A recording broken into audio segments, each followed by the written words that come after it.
Good morning, everyone. My name is Gemma Walker, and I am an Evolve consultant within Kainos software. I'll be hosting today's session along with Ian Davidson, Director of Mersey Health. Just some general housekeeping before we begin. As stated in the slides, questions can be asked at any time via the question and answer button, and we'll answer these at the end of the session. Today, I promise not to take any more than an hour of your time, and the presentation will last approximately 40 minutes.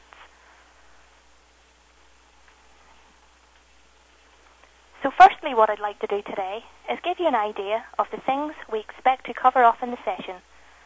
I'll give you a brief overview of who Kainos are and what we do.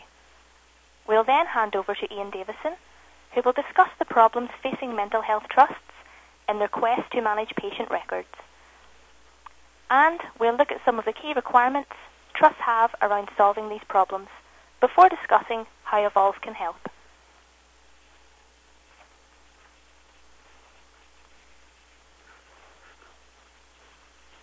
So firstly, I'd like to give you some background information on Kainos and Evolve. Kainos Software is a Belfast-based company. We also have offices in London, Dublin and Gdansk. We have a 25-year track record of delivering successful solutions, and we now have 280 consultants. The company is divided into 4 main business units: ECM, Systems Integration, Support and Evolve. With the experience we have gained in our Systems Integration business unit, it has allowed us to easily integrate different clinical systems with Evolve. Our Causeway business unit supports our applications once they have gone live within a trust and allows us to continue to provide first-class customer service once the project is up and running. Our Evolve business unit provides our flagship solution for NHS trusts, enabling a smooth transition from paper to paper-light and electronic patient records, providing trust employees with instant, secure, online access to digitised patient records at every stage in the care process.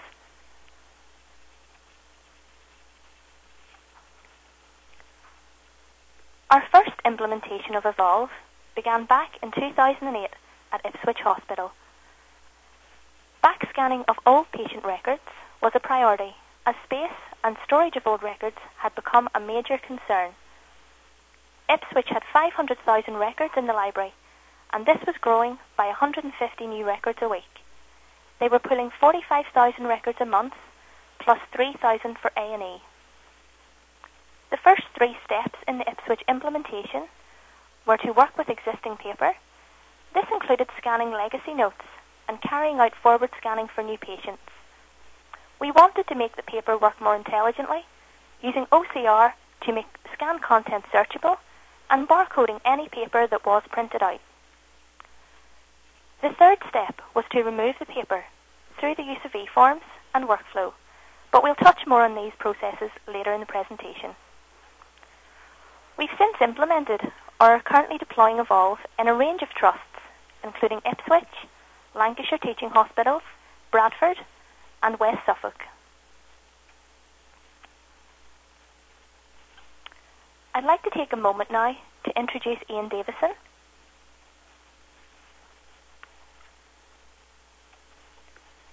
Ian is a highly experienced, with more than 23 years service as a consultant psychiatrist and medical manager. He has served as Caldecott Guardian, Senior Information Risk Owner, Trust Medical Director and CEO. Ian is currently Director of Mersey Health Limited, a consultancy organisation which provides mental health expertise to organisations commissioning, developing, providing, reviewing and regulating healthcare. Ian also has experience in the commissioning and deploying of mental health information systems and in care pathway and policy development at regional and national levels. Ian, over to you. Thank you, Gemma. Hi folks, this is Ian Davidson. Why me? Well, I'm speaking because as an experienced clinician going right back to my early training days, information has always been a key issue in mental health. I'll come on to why in a minute, but over the years I've seen it crop up in complaints, untoward incidents, in terms of information systems, in terms of clinical governance reviews, and for my sins I actually was a clinical advisor to Connecting for Health for a while until I wised up and realised that I was getting nowhere. Now I'm going to briefly take you through some of the issues with records in mental health. The olden days, when I first started, 40 years of someone's life could be summed up in a very slim volume of notes. As a trainee, this became a big issue because we were trying to resettle people into the community. And in fact, we discovered that there was almost nothing recorded about why they were in hospital, what their strengths were, what their risks were, etc., etc. Over the few years, treatments improved, there was a recognition of people's rights and expectations, and so it became normal to record fuller histories and mental states and to repeat these with the recognition that people changed over time. The problem then starts to become, if you try and record everything that happens in 40 years of someone's life, you actually end up with a massive volume of information. The recognition that mental health was a broad concept then led to the recognition that holistic needs needed to be logged and strengths in all domains. And then people realised that actually you also need to know what you're trying to do and whether it's worked, which led to the care plan. Then, increasingly in the UK over the years, there has been increasing emphasis upon fears about risk and abuse as a result of a number of scandals. And so there's a need now to record everything just in case someone wants to look at it at some point in the future. You're all aware that multiple external reviews end up recommending collect more information, whilst the key finding time and time again is the information was already in there somewhere, but the breakdown was in communication. Most reviews now find there are so many forms, few are completed fully, or they're not up to date. And indeed, I have experiences, I'm sure you all have done, that within the same form there can be contradictory information because it's been filled in by different people at different times. It is to the credit of mental health that we have moved to a very distributed model of care, which enables people to get care closer to home, so the large institutions have gradually closed down and more people are now being treated in the local community. The opportunities for people, though, getting into meetings together, bumping into each other, meeting and having informal discussions are reduced, so increasingly other forms of formal communication are needed. Paper records have now reached a point where they are too cumbersome to be effective. 40 years of someone's life may now span 15 or 16 volumes of records. Those records may not be in the same place. The current volumes may be sitting in some team base. The old volumes may be sitting in a storeroom.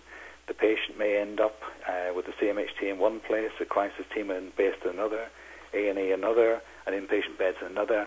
And then you end up with the notes chasing around afterwards, then people filling in bits of paper which are meant to go into the notes once the notes catch up. So which form or which bit of paper is the actual up-to-date one?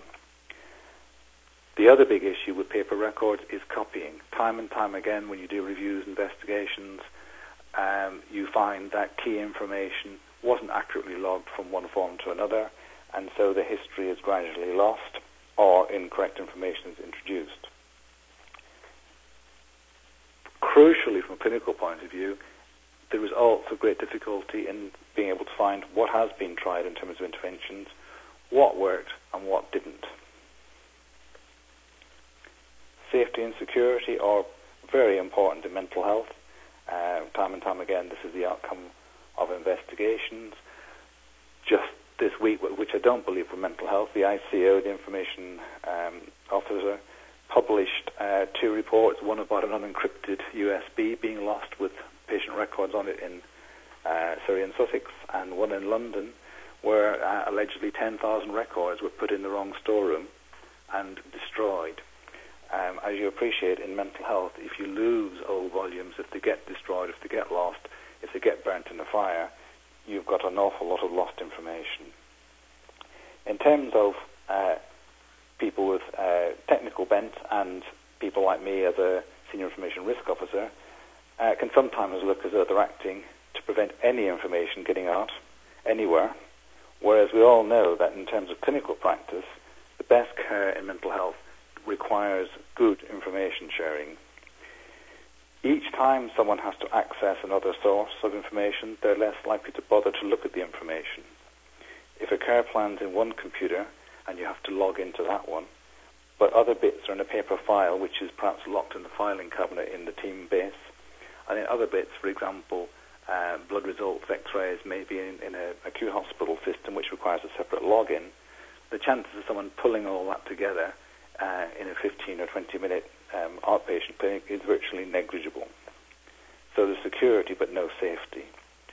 The other side of it is, as a result of that, what people tend to use is faxes, post-its, text messages, emails. They may or may not get the information to the right person, but they certainly aren't secure and they certainly aren't robust. Previously mentioned Connecting for Health. I think it's now nationally recognised that one size will not fit all. Unfortunately, one big solution for everything is cumbersome, unresponsive, and ends up always vanning for not just yesterday's but last year's needs. Do any of us know what our services will look like in 5 years? In the current world, do any of us actually know what types of contract services we might have in 5 years, never mind how we're going to deliver them? Under any willing provider, the flexible, those who can avoid stranded assets, those who can get the contract up to speed from day one, are the ones who are going to be successful. The ability to handle information, therefore, is crucial. And if you're telling the customer that you can only accept information in one format, whereas someone else is saying we can accept it in any format, paper, telephone, text, email, instant messaging, and we can actually handle that, sort and disseminate it, then you are going to be struggling. But there are opportunities here, and there are really big opportunities. In terms of patient benefits and in terms of cost, how many people in your service ended up admitted because the key information was missing and they turned up to A&E and no one was quite sure what to do, so they thought, let's admit them? How much does it cost you to investigate serious untoward incidents per year? Not just in terms of cash costs, but in terms of lost staff time, damage to morale, all the known facts that go with SUIs. How many people end up in expensive tertiary placement because there hasn't been an adequate trial of treatment first? How many months of therapy time are wasted trying an approach shown to have failed in volumes 3 and 5 of the records, but tried again in volume 6 because the new team with no collected memory and not having the time to read through the old notes or finding them too chaotic, has another go? You may think that things like that are rare. As someone who's done lots of investigations, I can assure you those things are not only not rare, they're actually quite common. Getting it right first time does save money. It reduces unwanted effects. It helps people reach better independent functioning, which is better for the individual, better for carers, better for societies, and better for commissioners because they're not having to spend therapy money. It reduces the number of SUIs. It improves staff morale, and in a virtuous circle, all the research shows that staff with better morale actually have better outcomes in terms of their treatments. At the moment, something like up to 30% of frontline staff time is spent inputting or retrieving information. So the quicker that people can input and the quicker they can get to the right bit of information, the more staff time you will free up. If you knock 5% off the staff time being spent on that, that's a big contribution to your cost efficiencies every year. In my experience in all my roles, including leading the care pathway groups for mental health in the Northwest and across England, the issue that we came across time and time again was not too little information, but far too much information. The problem was it was a jumble of information with very little ability to make intelligent use of it, as it was just a jumble with no analysis. Reviews and investigations, I've already said, and recently I went through more training on this, and we looked at over 100, and time again, the same thing, a jumble of information, plenty of information spread across lots of different files in lots of different ways. It's in there somewhere, but the person making the decision doesn't know it. It can be something as simple as they've got the wrong address. It can be something simple as someone forgot to transfer crucial risk information from one risk if you give the right person the right information at the right time, you will reduce risks, you will improve outcomes, you will have improved staff morale, and you will gain better service user confidence and feedback. This will lead to reduced costs, ensure the right information is shared with the right people, improving GP and commissioner satisfaction, and improving your overall feedback and outcomes. And I'm going to hand back to Gemma now. Thanks for that, Ian.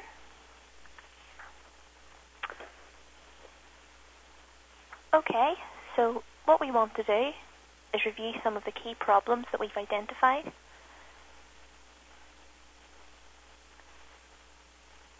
So, in terms of the scale of information available for each patient, we know that multiple documents relating to one patient can often be folders and folders of information.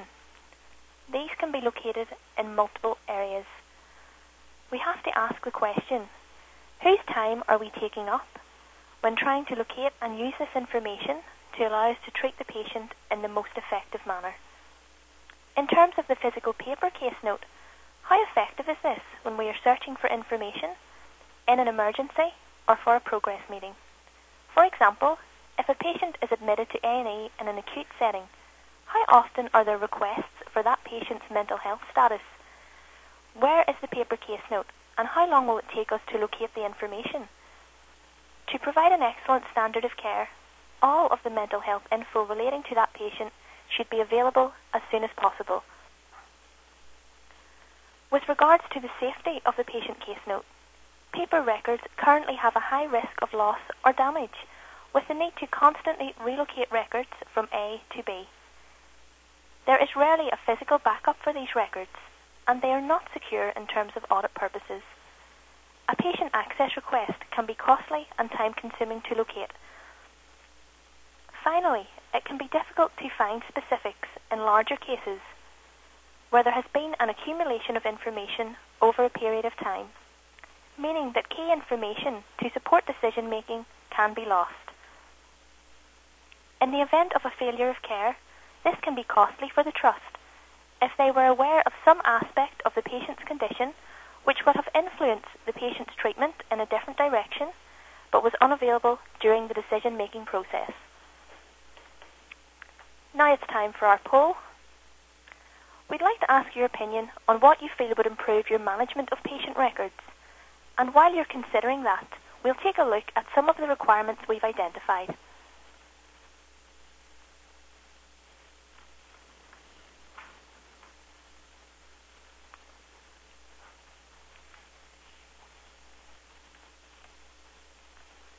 So based on our experience, we feel trusts need a mechanism to alleviate the paper burden and to support the treatment process in a distributed working environment. This means that the solution must meet legal standards, must be easy to use, must be accessible, must be secure, have searchable content, and be able to absorb content from multiple physical locations and digital paper sources.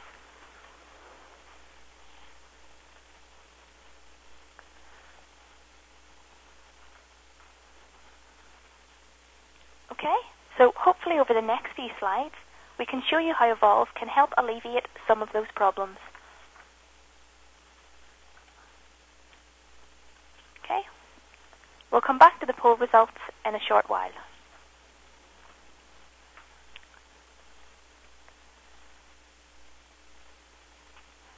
Okay, so Evolve is our clinical electronic document management solution for health records. Its configurable design allows it to be deployed to meet the needs of a trust, being it acute, mental health, or providing a range of functions across the health sector.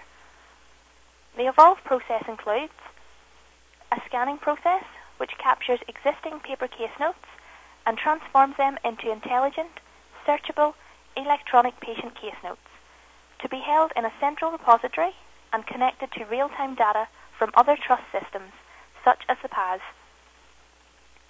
These case notes are then available electronically from one secure location, but can be accessed by multiple users at the same time across different geographical sites.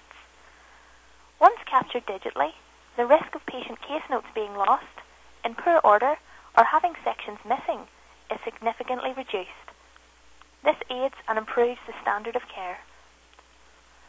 Not only can the patient case note be accessed by staff within the Mental Health Trust, access can also be granted to third-party users, such as members of the social work team or acute A&E departments. I won't cover the technical aspects of Evolve in any great detail today.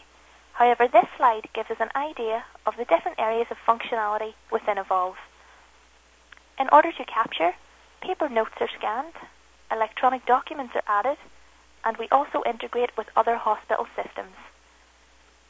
To manage, we provide facilities for you to electronically model your process and to help you introduce efficiencies over traditional paper and labour-intensive tasks. And to present the information, it can be delivered to the correct user through a number of different channels as displayed on our slide. Okay, so now what I'd like to do is give you an overview of what the Evolve system actually looks like and how it can help with this problem. As previously mentioned, once Evolve has been implemented, the Mental Health Trust will now have a centrally web-based set of notes. These notes can be accessed by all, regardless of their physical location, providing they have appropriate permissions to do so. One advantage of the system is that multiple users can access the notes simultaneously, for example, for peer supervision or to discuss a particularly difficult case. Clinicians no longer need to physically meet, and notes no longer need to be pulled from multiple locations. Let's take a look at the actual patient record, which we can see on the left-hand side of the screen. Firstly, we can see that the tab structure is displayed in an ordered format. This can be configured to what your current paper case note structure is, or what you would like your electronic case note to be. On the opposite side of the screen, we can see that the document can be displayed in several different ways and can be manipulated through the medium of zoom and rotation, or through the use of easy-to-use icons. It's not just viewing information that becomes much easier within Evolve. Finding information also becomes a quicker and more efficient process. Perhaps a patient has a multitude of records that span several years. With the timeline view, only the records between two particular dates need be viewed, allowing information to be located much more efficiently. The case note can now be grouped by specialty, allowing clinicians to view information only relating to their particular area of interest. At a more granular level, information can be searched for within documents and groups of documents. Certain keywords, for example, abuse or childhood, can be located, taking us instantly to the information that is most relevant, without the time-consuming exercise of searching through folders of notes. Using content searching in this way, the consultant can quickly mine the scanned records for the information required, or keywords which may impact the approach to patient care, or identify a risk to the patient which may otherwise have gone unnoticed. Aside from the ability to find information, users' activity is also monitored, so we have a full audit history around who is looking at what patient record and who is looking at patient notes. Evolve's granular security level means that only authorised users are allowed to perform activities which can impact the patient case note, for example, adding a document, deleting a record, or rearranging the case note itself. This security-driven audited approach means that it is possible to trace activity on the case note to ensure that nothing detrimental can occur. We've already mentioned how Evolve can be used across multiple sites. Let's consider that in a little more detail. What this means is that a clinical group or social worker in a local hospital who interacts with the patient at 10 a.m. can immediately upload their notes and findings to Evolve, as well as create workflow to drive the patient care. Instantly, the consultant in the main hospital can see the most up-to-date information on that patient, allowing them to proactively progress the patient's care on the basis of the most up-to-date set of notes available. A single holistic view of the patient case note is not just available from all sites, but can be fed from these sites, making it a go-to solution for patient information across the entire trust. So now I'd like to talk a little bit about working with paper. We know that paper is a good tool for capturing information, and in certain instances, it is certainly the most appropriate tool. We don't believe in forcing trusts to take paper completely away from the process. What we do is make the paper we are using more intelligent. For example, in this instance, we see a continuation sheet. This has been pre-populated with the patient demographic information and a 2D barcode, enabling the continuation sheet to be scanned back into the patient record and filed in the correct location with minimal input from the user. While the first step in the evolve process is making paper more intelligent, further advantages can be realised by introducing Eforms to allow trust to electronically capture information. Evolve comes with a market-leading Eforms development tool, allowing trust to electronically model existing paper processes and introduce efficiencies as a result. One of the key advantages of this electronic approach is that the data captured in this method can be used for reporting and analysis, not just for one patient, but across the entire trust, for example, to capture HONA scores. Workflow extends Evolve further again, allowing business processes to be modelled and decisions to be made automatically based on the content of Eforms.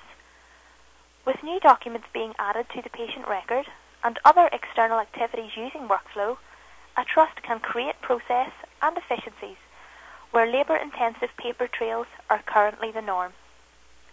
As with the rest of Evolve, this is all audited, ensuring that user activity can be monitored and that patients aren't lost during the care pathway. Clearly, Evolve isn't the only electronic solution within a trust. As a result, it has been designed to easily integrate with existing trust systems using a range of methods including HL7 and electronic document capture. Using Evolve integration, it becomes possible for trusts to create a single holistic view of the patient case note.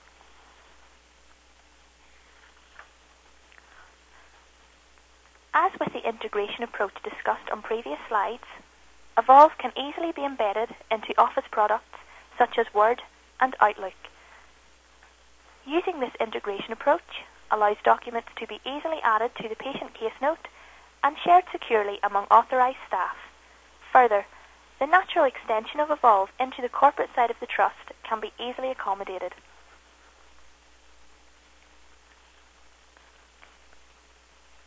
Today we have discussed what we see as the main problems for mental health trusts with regards to the patient case notes. Hopefully we have shown how Evolve can alleviate these problems, as well as allowing the trust to improve process and efficiencies by using its extended functionality.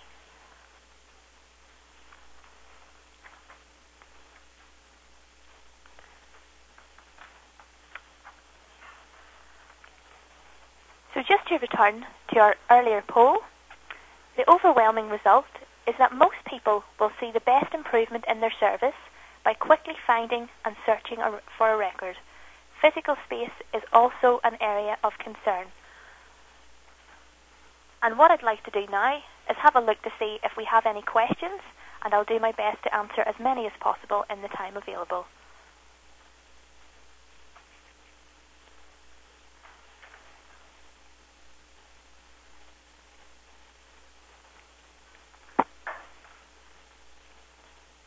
Okay, so our first question.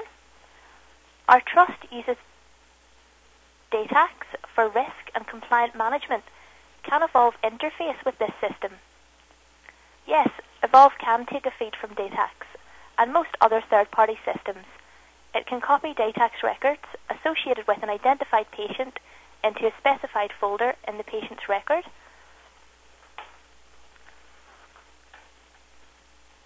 Our second question, someone has asked why we would need Evolve if we have Rio. Okay, so while you can scan and attach a document to a Rio record, You can't search, annotate, link, securely and non-destructively redact, include all portions of the scan in another document, or include the image in a different record view. I'll just have a quick look to see if we have any other questions.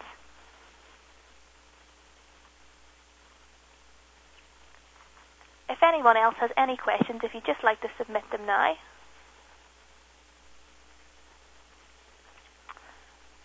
Okay, it seems like that's all the questions for today. Thanks for listening, everyone.